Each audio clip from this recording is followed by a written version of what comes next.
Bueno, la propuesta que os hago, que me hacen y que os traslado, es que dediquemos un tiempo a pensar, a reflexionar sobre los cuidados. Y poco os voy a enseñar yo a vosotros y a vosotras, porque realmente sois especialistas en cuidados. Entonces, de ahí no voy a decir mucho de lo que tiene que ver con práctica de cuidados, pero sí que me gustaría llevaros hacia otro terreno, sacar a los cuidados, si queréis, de la zona de confort en los que lo tenemos, y sabemos lo que es cuidar, lo que es calidad de cuidados, y tumbar a los cuidados en el diván y ver qué se está cociendo detrás de los cuidados. Porque es verdad que no solo por la pandemia, que la pandemia ha puesto los cuidados en el centro del debate, del interés, pero antes de la pandemia ya había todo un movimiento de reflexión, no solamente en el ámbito de la acción social, sino en el ámbito de la reflexión política, en el ámbito de la ecología, de la reflexión feminista. Los cuidados estaban ahí y estaban reclamando la centralidad de los cuidados. De alguna manera, no solamente la necesidad de que haya más cuidados, más cantidad de cuidados, que haya mejores cuidados, mejor calidad de cuidados, sino que los cuidados deberían formar parte, estar en el centro de una nueva manera de pensar la sociedad, de articularnos como ciudadanos y ciudadanas. Y eso es lo que yo voy a tratar de llevaros por ese recorrido de qué tendría que pasar con los cuidados y por qué sería bueno que los cuidados, dicho así genéricamente, luego ya iremos aterrizando, formaran parte de una nueva manera de entendernos como sociedad, ¿vale? Entonces, voy a tener media hora, 45 minutos y luego dejamos un tiempo para preguntas, sugerencias, reflexiones, ¿vale? Mirad, una de las preguntas que surge o que ha surgido con el tema de la pandemia era, bueno, ¿saldremos mejor como sociedad después de la pandemia, después de la crisis? ¿Seremos mejores o peores sociedades? Bueno, yo no lo sé si esa pregunta, no sé si tiene respuesta, pero sí que tiene el elemento cuando el volcán de La Palma nos ha enseñado palabras, el enjambre sísmico, que aprendimos, que había un montón de terremotos, de movimientos, que estaban indicando que iba a haber una gran explosión. Yo creo que estamos en un momento social en el que hay muchos terremotos, muchas crisis pequeñas, pues eso, ahí pongo yo crisis sanitaria, crisis migratoria, crisis climática, conflicto entre capital-vida, crisis política, crisis educativa, crisis de identidades. Bueno, en el fondo, analizadas una a una, tienen su recorrido, pero yo creo que entendidas como crisis sistémica, están indicando que algo está pasando, que el mundo está cambiando y bueno, hay que ver hacia dónde va o hacia dónde podemos orientarlo de alguna manera. Por eso, en la introducción, la propuesta que yo hago es, probablemente en ese mundo que está cambiando, no es que estén pasando muchas cosas, no es que hay una época con muchos cambios, sino que estamos en un cambio de época. El mundo antiguo está acabando y todavía no ha emergido una nueva realidad. Estamos en ese periodo de tránsito en el que algunos y algunas consideramos que los cuidados deberían formar parte de la nueva comprensión de ese mundo que está por venir, ¿vale? Entonces, me vais a permitir que empiece hacer ese recorrido con vosotros y vosotras. Entonces, cuando pensamos en el mundo que vivimos actualmente, bueno, pues yo creo que de las primeras palabras que aprendimos en el colegio, en latín, pues eso, que cuando aprendimos que éramos Homo sapiens, fuimos a casa encantados, ya sabíamos una palabra en latín. Los seres humanos, los hombres, decíamos, somos Homo sapiens, seres que piensan. Y eso nos distinguía de los animales. Bueno, y eso nos gustaba, entendernos como Homo sapiens nos gustaba. Luego aprendimos más palabras en latín. Éramos homo faber, que sabíamos hacer cosas, sabíamos hablar, homo loquens, es decir, bueno, teníamos relaciones con la trascendencia. Bueno, el homo ludens, hombre que juega, no quiero dar aquí clase de latín, pero es ver cómo se va configurando el imaginario de aquello que somos. Algunos hablaban de homo digitalis, que estamos ahora con todo el tema de las tecnologías. Bueno, no se nos debe olvidar también que dentro de toda ese carnet de identidad, de ese perfil social que nos vamos creando, bueno, pues aparecen ahí el homo demen, que es el ser humano capaz de locuras, capaz de guerras, bueno, pero en cualquier caso, la imagen, cuando uno tiene que hacerse una foto para redes sociales, pues pone su mejor cara. Entonces, cuando nos queremos contar como sociedad, decir, bueno, ¿qué sociedad somos? Bueno, queremos poner una foto bonita, y no queremos salir mal en la foto. Y ahí pongo el hombre de Vitruvio, porque es verdad que el hombre de Vitruvio, bueno, gráficamente representa a un ser humano perfecto. Y en el Renacimiento sí que se produce ese momento, es decir, nosotros como especie, como seres humanos, somos algo que vale la pena, ¿vale? Entonces, con esa, si queréis, relato autosuficiente, nos hemos ido construyendo, ¿vale? Es un relato, claro, pero es un relato favorecedor, pero es incompleto, le faltan cosas a ese relato. Bueno, aquí ponía pues eso, las Olimpiadas, ahora que estamos en las de invierno, bueno, el lema de las Olimpiadas, más rápido, más alto, más fuerte, eso define nuestro ideal de ser humano individual y socialmente. Ahora lo vamos a ver. Bueno, decía que ese dibujo tan bonito, pues es imperfecto. Porque claro, cuando decimos el ser humano es un ser que piensa, dice, bueno, pero previo a pensar, si nos tuviéramos que definir, si hay algo que nos define como especie, es nuestra vulnerabilidad. Yo no sé si pensamos o no pensamos, unos más que otros y otros menos, pero en cualquier caso, si tuvieran que definirnos, y a ver, ¿nosotros qué nos define? Pues que somos vulnerables, que necesitamos el cuidado de los demás, que a diferencia de otras especies naturales, de otras especies vivas, perdón, aquí pongo yo, pues eso, la foto de las tortugas marinas. Pues la tortuga marina, cuando el huevo eclosiona en la playa, si está cerca y es capaz de librarse de la gaviota que va a coger a la tortuguita, si la tortuguita llega al mar, la tortuguita empieza a vivir sin necesidad de nadie, ni de mamá tortuga ni de papá tortugo. Los seres humanos no, los seres humanos si nos dejan solos, sin intermediación de alguien que nos provea de cuidados, que nos proteja, morimos. Y sin embargo, a pesar de que esto es tan evidente, el relato de la vulnerabilidad, de la interdependencia, nunca ha formado o no forma parte de nuestro relato constitutivo. Cuando nos contamos como personas o cuando nos contamos como sociedades, nos vamos al relato, a la foto bonita de Vitruvio.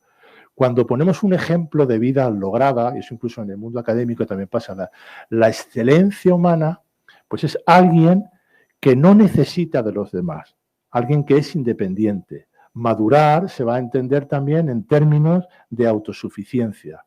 Por eso cuando ponemos ejemplos de qué es un ser humano logrado, no vamos a poner ejemplos de niños, porque los niños necesitan la ayuda de los padres. Tampoco nos va a servir el ejemplo de las personas mayores, precisamente porque las personas mayores necesitan de otro. Y eso de necesitar de otro, no me digáis por qué, pero nos parece que no nos conviene contar. Y entonces, los modelos sociales que estamos proyectando son modelos de juventud, de adolescencia, que en el fondo fantaseamos con que en esas etapas de la vida son etapas en las que somos más autónomos precisamente por no necesitar a nadie, por considerarnos autosuficientes, ¿vale? Ese sería un poco el retrato. Esto es una noticia que venía hace poco, David Sinclair, pues un científico que afirma que la vejez es una enfermedad y que podemos curar la vejez. O sea, que esto no estoy hablando, esto es del 7 de octubre de 2021. Claro, cuando una sociedad, dándole el valor que tiene a esta noticia, el valor general que tiene, se plantea que la vejez es una enfermedad, está proyectando una manera de entendernos como sociedad, bueno, que sí que va a profundizar en ese relato social de la autosuficiencia, ¿vale? ¿Qué pasa con ese relato de la vulnerabilidad? Cuando dice, porque claro, ¿por qué van predominando los relatos de la suficiencia de los relatos de la frente a los relatos de la vulnerabilidad? Mirad, pues ahí pongo un ejemplo que lo traigo por el contexto fácilmente comprensible, creyente. Cuando uno lee el relato del Génesis, en una de sus versiones, pues aparece ahí que Dios creó al hombre y a la mujer, a su imagen y semejanza los creó y los creó iguales. Cuando uno sigue leyendo el relato del Génesis y el ángel Dios expulsa a Adán y Eva del paraíso, Adán va a quedar condenado, la condena que va a tener Adán va a ser que va a trabajar con el sudor de su frente y va a quedar expulsado al ámbito de lo político, de la acción, del ámbito de la producción, y la mujer va a estar condenada a parir con dolor y al ámbito de la domesticidad. Las mujeres van a quedar relegadas al ámbito de los cuidados, al ámbito de la familia, y el hombre va a ser arrojado o va a ser al ámbito de la política. No quiero hacer lecturas ideológicas porque quiero hablar son arquetipos que se reproducen en la Biblia, se reproducen en muchos textos. En la Ilíada y la Odisea también tenéis. Ulises va a Troya, mientras Penélope se queda en casa ocupándose, tejiendo y ocupándose del hijo de Telémaco. Es decir, que nos vamos construyendo los relatos sociales que nos van contando. Sí que es verdad que dice la vulnerabilidad y los cuidados siguen estando presentes, pero es verdad que se van a ir relegando al ámbito de lo privado. Y en el ámbito político, el cuidado va a estar ausente, va a estar muy ausente. Entonces, el hombre, la polis, se va a ocupar de los valores universales, de la razón, la libertad, y las mujeres se van a ocupar de los cuerpos, de los vínculos, de la casa, ¿vale? Esto no puedo, como veis, en cada punto de tienen desarrollos para poder seguir hablando, pero me interesa el relato general. Claro, cuando el modelo de Vitruvio del hombre autosuficiente, claro, cuando uno es autosuficiente, en el Renacimiento aparece un relato muy, muy interesante que habla del hombre como microcosmos. Es decir, dentro de nosotros mismos tenemos todo lo que necesitamos. No necesitamos salir fuera de los demás. Pero claro, si no necesitamos salir fuera, para saber qué hay que hacer o qué no hay que hacer, dirá Kant. No mires fuera, sino que tú tienes tu imperativo categórico dentro, mira a ver lo que tienes que hacer, lo tienes dentro. Claro, el pensar así al ser humano y pensar así la sociedad supone que, bueno, si yo soy autosuficiente, yo no tengo hermanos. Y si no tengo hermanos, tampoco tengo responsabilidad sobre los hermanos. Es el relato que se va... y en cualquier caso, si no me queda otra que relacionarme con los demás, será para defender ese nivel de autosuficiencia que he conseguido. El hombre de Vitruvio, cuando proyectamos ese relato personal, lo proyectamos a nivel social, pues es un hombre que hace contratos sociales con otros. Es decir, aquello que hemos escuchado muchas veces de mi libertad termina donde empieza tu libertad, dice, bueno, dirá Job, como no tenemos más remedio que convivir y somos el hombre es un lobo para el hombre, para no acabar destrozándonos, vamos a ver cómo organizamos nuestra convivencia.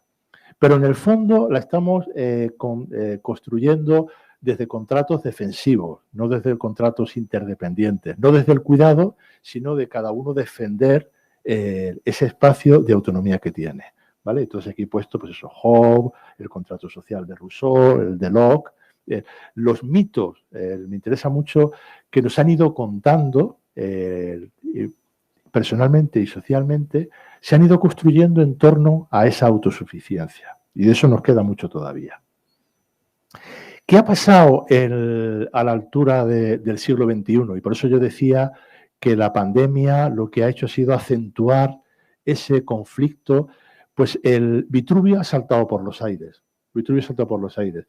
Lo que ha pasado, y eso el pensamiento crítico feminista lo tiene muy claro, es que sin cuidado de la vida es imposible seguir viviendo. Se ha producido un conflicto entre ese mundo de lo político, donde se produce la producción, y el mundo de la reproducción. Y entonces, cuando hablamos de la sostenibilidad de la vida, es que hemos llegado a un punto en que nuestro modo de vida es insostenible. Y es insostenible porque el equilibrio entre cuidados y producción se ha roto. Y estamos en ese momento donde aparecen sujetos y realidades para las que Vitruvio ya no tiene solución. Es decir, lo que nos está pasando como sociedades, cuando digo lo que nos está pasando, el tema migratorio, el tema de identidades, el tema de tercera edad, hay un montón de problemas que Vitruvio ya no es capaz de resolver. Ese discurso, si seguimos con ese discurso, va a acentuar la crisis que tenemos, ¿vale? ¿Qué propuesta propongo? Y os animo a entender. ¿Por qué no empezamos a pensarnos y a construirnos socialmente desde el relato del cuidado? Y para construirnos desde el relato del cuidado tenemos que sustituir, tenemos que encontrar nuevas narrativas que nos expliquen. Y aquí yo propongo una, que la tengo por ahí escrita, que tiene que ver con una visita que hice ya hace tiempo con mis hijos. Fuimos a Atapuerca, que es un viaje que hay que hacer, al Museo del Hombre de Atapuerca, al yacimiento de Atapuerca, y me vine impresionado con el caso que os voy a contar de Benjamina. Entonces, allí es impresionante porque con un huesecito, con un trozo de diente, no solamente saben que se comía hace 500.000 años, sino que son capaces de decirte si era un hombre, si era una mujer, si había muchos, si era una comunidad grande, si era pequeña. A mí me apasionó la cosa. Bueno, el caso es que se encontraron un cráneo, el cráneo 14. Entonces empezaron a analizar en un cráneo pequeñito. Y el cráneo presentaba una deformidad. Lo tengo que leer porque siempre me equivoco yo en esto. Sufría craneosinostosis. La craneosinostosis es una fusión prematura de los huesos de la cabeza. Cuando en el parto, en el canal del parto, se fusionaron mal esos huesos y era una patología incompatible con la vida. Es decir, que ese cráneo 14, que no me digáis cómo averiguaron, pertenecía a una mujer, a una adolescente, que llamaron Benjamina. Bueno, pues Benjamina, con esa enfermedad que tenía, no podía haber sobrevivido. Y sin embargo, le llamó la atención que tenía 10 años. O sea, que el tamaño del cráneo correspondía a un homínido, a una homínida de 10 años. Y la pregunta que se hicieron el equipo de Atapuerca, de Arzuaga y toda esta gente, es ¿cómo ha vivido 10 años? Dice, bueno, pues si ha llegado a los 10 años es porque el grupo de homínidos ha decidido cuidarla, ha decidido trasladarla de un sitio a otro, ha decidido meterla en la cueva, ha decidido masticar para darle de comer, porque ella era incapaz de comer por sí misma. Claro, y es muy llamativo que todavía estamos en un grupo, está en esa frontera entre el homínido y el ser humano y tal. Dice, claro, Benjamina en ese grupo era inútil, entrecomillarme la palabra, no servía para cazar, no servía, todo lo contrario, estaba, si queréis, impediría la marcha ágil de un grupo de cazadores. Sin embargo, aunque no era útil al grupo, hubo un momento en la humanidad que una comunidad decide que hay que cuidar al vulnerable. Bueno, ese relato yo lo propongo como relato fundante. La sociedad no aparece cuando aparece el Homo sapiens, que es capaz de pensar por encima de los animales. La sociedad humana aparece cuando un grupo decide hacerse cargo y cuidar a los más vulnerables. Y eso quiere decir, no quiere decir a los más rentables, a los que le van a ser más útiles, no, a los más vulnerables. No solamente está este caso, cuando luego ya me puse a investigar sobre la cuestión, bueno, pues ahí, aquí este libro, el último libro de la evolución humana, El origen de la compasión, bueno, pues aparecen muchos casos en los que bueno, pues no tengo yo ahora los nombres, pero en fin, en Atapuerca mismo, pues había el caso también de un esqueleto que se encuentran, que llega hacia 30 años, que ya era una persona mayor, que tenía problemas de cadera. Y también aquí lo que concluyen es igual. Con estos problemas de cadera que tenía este anciano, pues no podía andar. Si no podía andar, con haberlo dejado en un rincón, se hubiera muerto. Bueno, pues si ha llegado a los 20, 30 años, es porque el grupo se ha ocupado de ellos. Bueno, esa es la propuesta.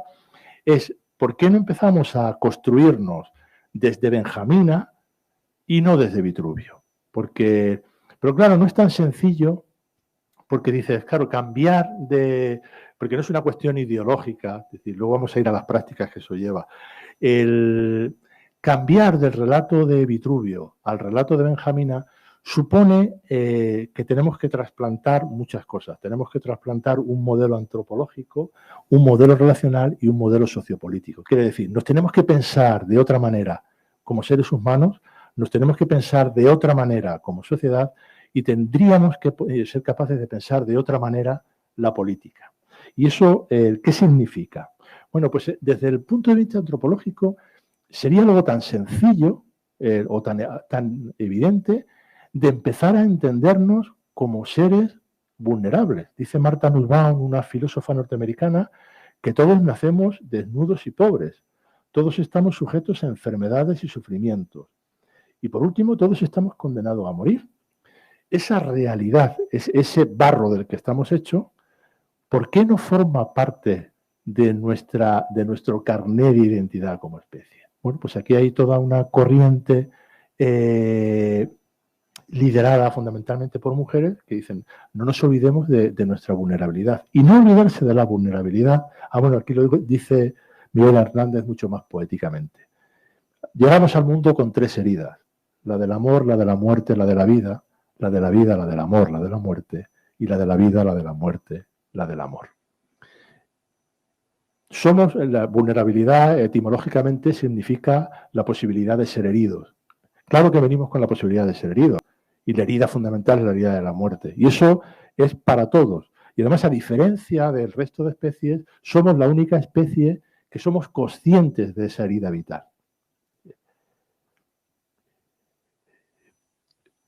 Definirnos como seres vulnerables significa definirnos como seres corporales. Y me diréis, hombre, no estás descubriendo la pólvora. No, tenemos cuerpos. Pero es que hemos construido modelos explicativos, modelos sociales, modelos morales que han prescindido del cuerpo. Dice Sheila Abinabib que claro, que no podemos seguir construyendo la filosofía, en este caso, y ahora os voy a decir ejemplos, pues eso, como si no tuviéramos cuerpo, como si cuando vamos a pensarnos, dejamos el cuerpo como se dejan los zapatos en la puerta y ahora vamos a pensar. Dice, pues eso, las propuestas que hay cuando Descartes, no quiero alargar aquí rollos filosóficos, pero en fin, como si queréis, como pensadores importantes a la hora de entendernos, bueno, pues el pienso luego existo de Descartes no le hace falta al cuerpo, es más, le molesta para su sistema. Para Kant tampoco le hace falta referirse a cuerpos que sufren, a cuerpos que se cansan, no. Viniendo más hacia nuestro momento actual, cuando Habermas, que es cuando los filósofos se ponen a pensar la sociedad, es decir, ¿cómo sería una comunidad ideal?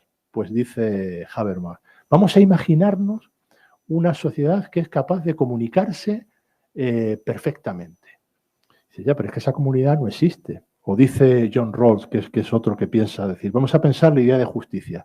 ¿Qué sería bueno? Somos una sociedad diversa, cada uno de su padre y de su madre, ¿y cómo definimos lo que es bueno y lo que es malo para todos? Entonces dice, vamos a construir el velo de la ignorancia, vamos a pensar que yo no sé en el futuro qué va a ser de mi vida. Si yo en el futuro voy a ser rico, voy a ser pobre, voy a tener salud o no voy a tener salud.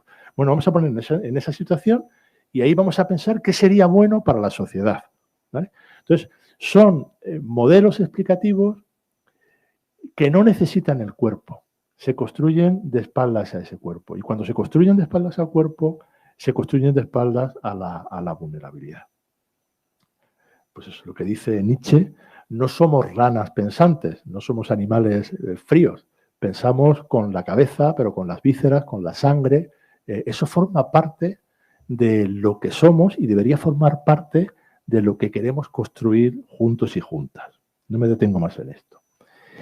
El definirnos como seres vulnerables, es decir, el asumir que todos y todas somos seres en situación de vulnerabilidad, no significa dar por buenas todas las vulneraciones y todas las precariedades. Una cosa es la precariedad y otra cosa es la precarización. Eso no lo voy a explicar a vosotros y a vosotras que trabajáis sobre situaciones de especial vulnerabilidad. Todos somos vulnerables, pero la vulnerabilidad está desigualmente repartida.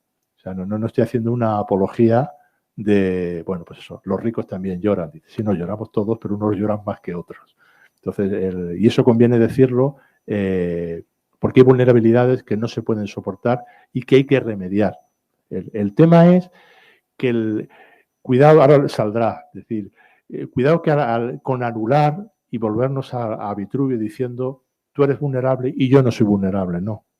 Todos compartimos el mismo barro de vulnerabilidad. Ahora vamos a ver eso cómo podía afectar a las relaciones de ayuda. Eso, si queréis, así rápidamente, en cuanto a lo que tiene que ver con lo antropológico. Es decir, vamos a pensarnos desde la vulnerabilidad y desde la corporalidad. Y esos dos puntos tienen que estar.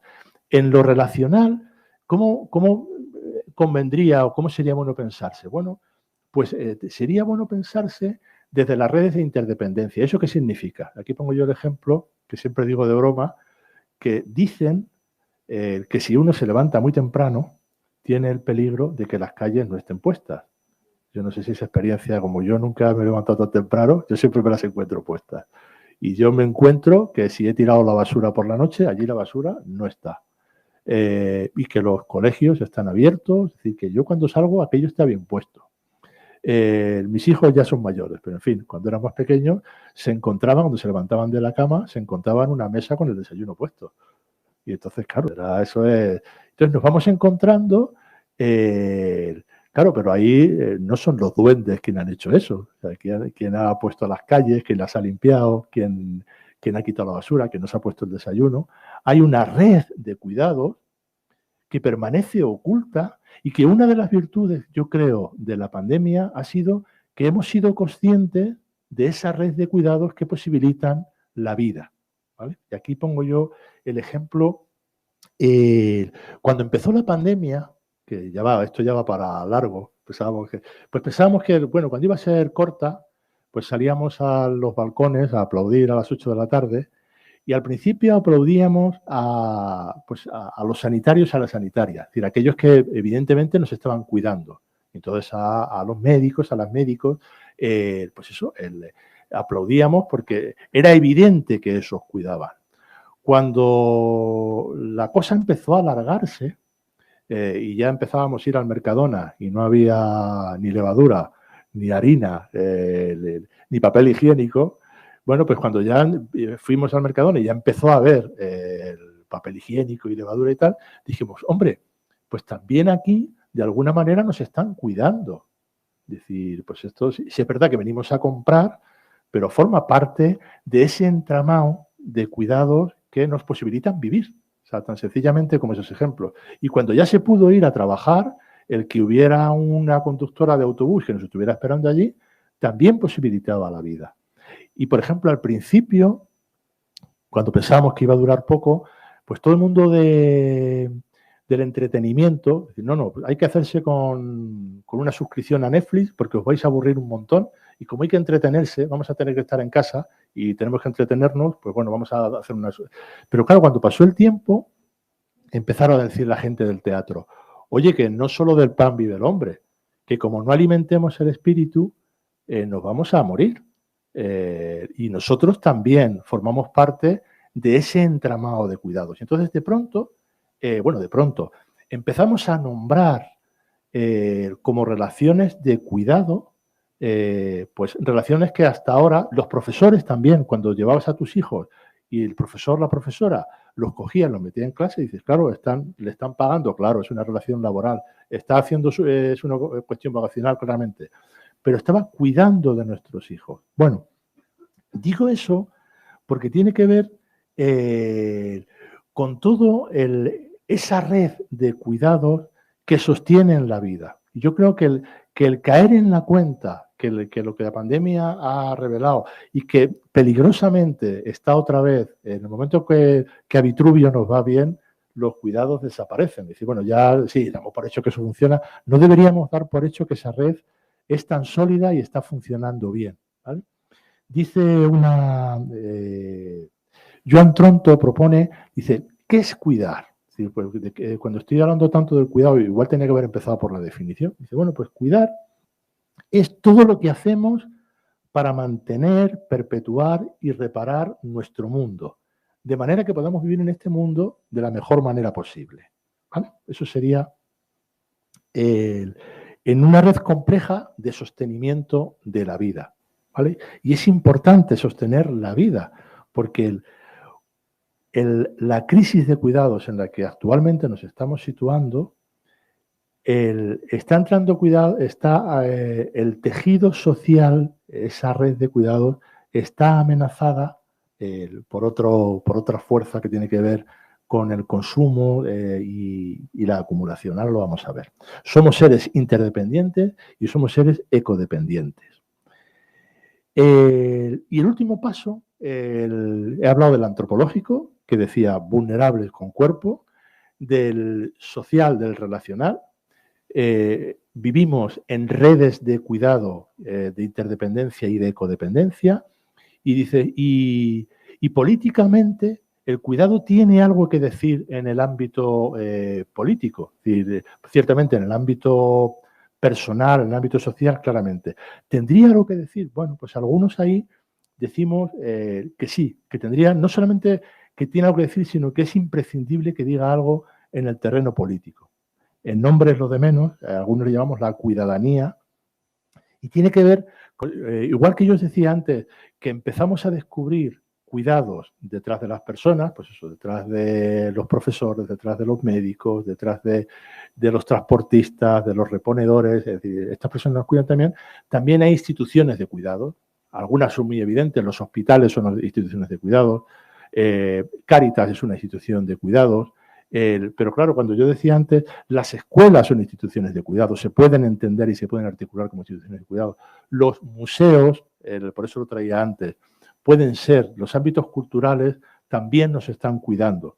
Y releerlos no es únicamente una cuestión de, bueno, ahora antes le llamábamos entretenimiento, ahora le vamos a llamar cuidados. No, vamos a hacer que eso forme parte del entramado de lo que consideramos valioso para construirnos como sociedad.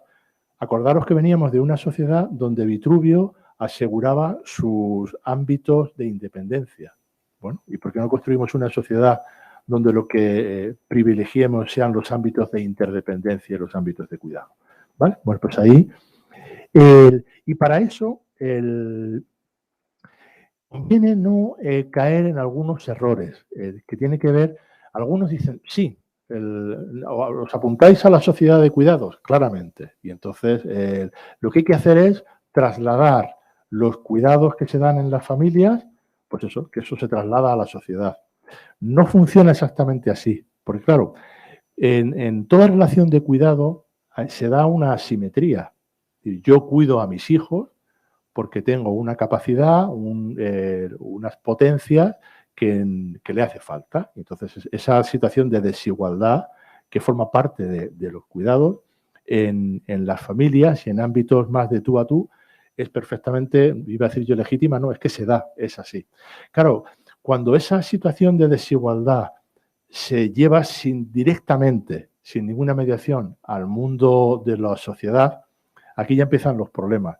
Porque claro, empezamos a hacer sociedades duales en las que hay unos Vitruvios que son autosuficientes, que pueden pagarse los cuidados, y hay unas, y digo unas, mujeres que son las que se van a encargar de los cuidados. Dicen, no, no, si nosotros queremos que haya más cuidados en la sociedad. Dice, ya, pero no a base de establecer una sociedad dual de cuidadores y de cuidados. Si el cuidado entra en el mundo político, tiene que entrar en relaciones de simetría. Y eso tiene que ver con la determinación de que todos y todas en cada momento de nuestra vida habrá momentos en los que somos cuidados y habrá momentos en los que somos cuidadores. Si nos fijamos en una posición de las dos, estamos haciendo un flaco favor a los cuidados. Y ahí digo esto que no me da tiempo a expresarlo, porque hay todo un debate muy intenso que tiene que ver eso con cuando se idealizan los modelos familiares, cuando se idealizan los modelos sociales y se quieren trasladar directamente a lo político, a veces falla, tiene fallas sistémicas que no deberíamos permitirnos. ¿Qué sería un cuidado que configura la democracia? Bueno, pues Joan Tronto dice algunas cosas, yo añadiré más. Bueno, pues reconocer que todo el mundo tiene derecho a cuidar y a ser cuidado. Y eso parece una tontería, pero y en esa circularidad que yo estaba, que todo el mundo deberíamos pensar y participar. Cuando yo antes os hablaba de Rawls y de Habermas, decía, vamos a pensar cómo sería un mundo bueno. Bueno, pues tenemos que pensar, si queremos que los cuidados nos configuren como sociedad, tenemos que pensar qué es eso de cuidar y qué es eso del bienestar. Hasta dónde cuidamos y hasta dónde no cuidamos. Os pongo un ejemplo claramente. ¿Quién cuida? ¿Cómo se cuida? ¿Para quién se cuida? ¿Y contra quién se cuida? Dice, mira, cuando vemos a los abuelos que van a recoger a sus nietos al cole, pues podemos pensarlo desde la imagen bucólica, decir, qué bien, qué sociedad más buena tenemos, cómo nos cuidamos unos a otros, y fíjate lo que están disfrutando los abuelos recogiendo a los nietos. Si lo leemos con esa lente estrecha, bueno, pues, y terminamos ahí el análisis, dice, pues ya está. Dice, ya, pero vamos a ver un poquito más la lente. ¿Los abuelos realmente quieren ir a recoger a sus nietos? ¿O los van a recoger porque el padre y la madre tienen que trabajar y no pueden ir a recogerlo? Dice, bueno, entonces a lo mejor el cuidado del abuelo le da de merendar la nocilla al nieto, pero además está favoreciendo que el capital siga funcionando. Dice, hombre, lo estás complicando mucho, ¿sí? Cuando llevamos al terreno de lo social, no podemos conformarnos. Dices, claro, porque ahí se está estableciendo también toda una cultura del cuidado. Tenemos derecho al cuidado, es bueno cuidarse, y aparece una economía del cuidado, una economía del cuerpo sano, una economía de los gimnasios, una economía. Los cuidados tienen sus virtudes, y ciertamente la propuesta es benjamina, no me estoy diciendo lo que decía antes, pero sí que quería advertir de que ese traslado a lo político, a lo social, hay que pensarlo, ¿vale? Y que todo el mundo debería participar en ese proceso de deliberación, ¿vale? Bueno, yo termino con esto, preguntando después de la pandemia, ¿seremos mejores, seremos peores como sociedad? ¿Saldremos mejores? Pues no lo sé, no lo sé. Yo creo que va a depender mucho de si somos capaces de que el universo, la configuración social, venimos de un mundo que ha orbitado, que está orbitando todavía, porque no estamos en tránsito, en torno a la economía. La economía en el centro de gravedad y la educación, la sanidad, el ocio, el trabajo, funcionaban en torno a los dictados de la economía.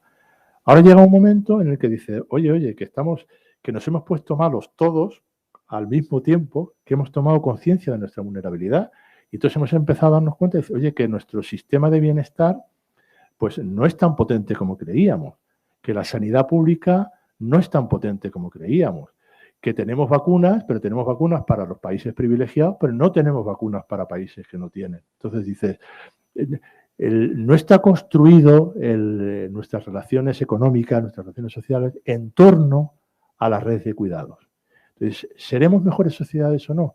Yo creo que nos jugamos mucho en el si somos capaces de poner la centralidad del cuidado en la manera de cómo nos entendemos, cómo nos relacionamos y cómo construimos nuestra democracia. Eso sería un poco lo que yo quería trasladaros y abrimos.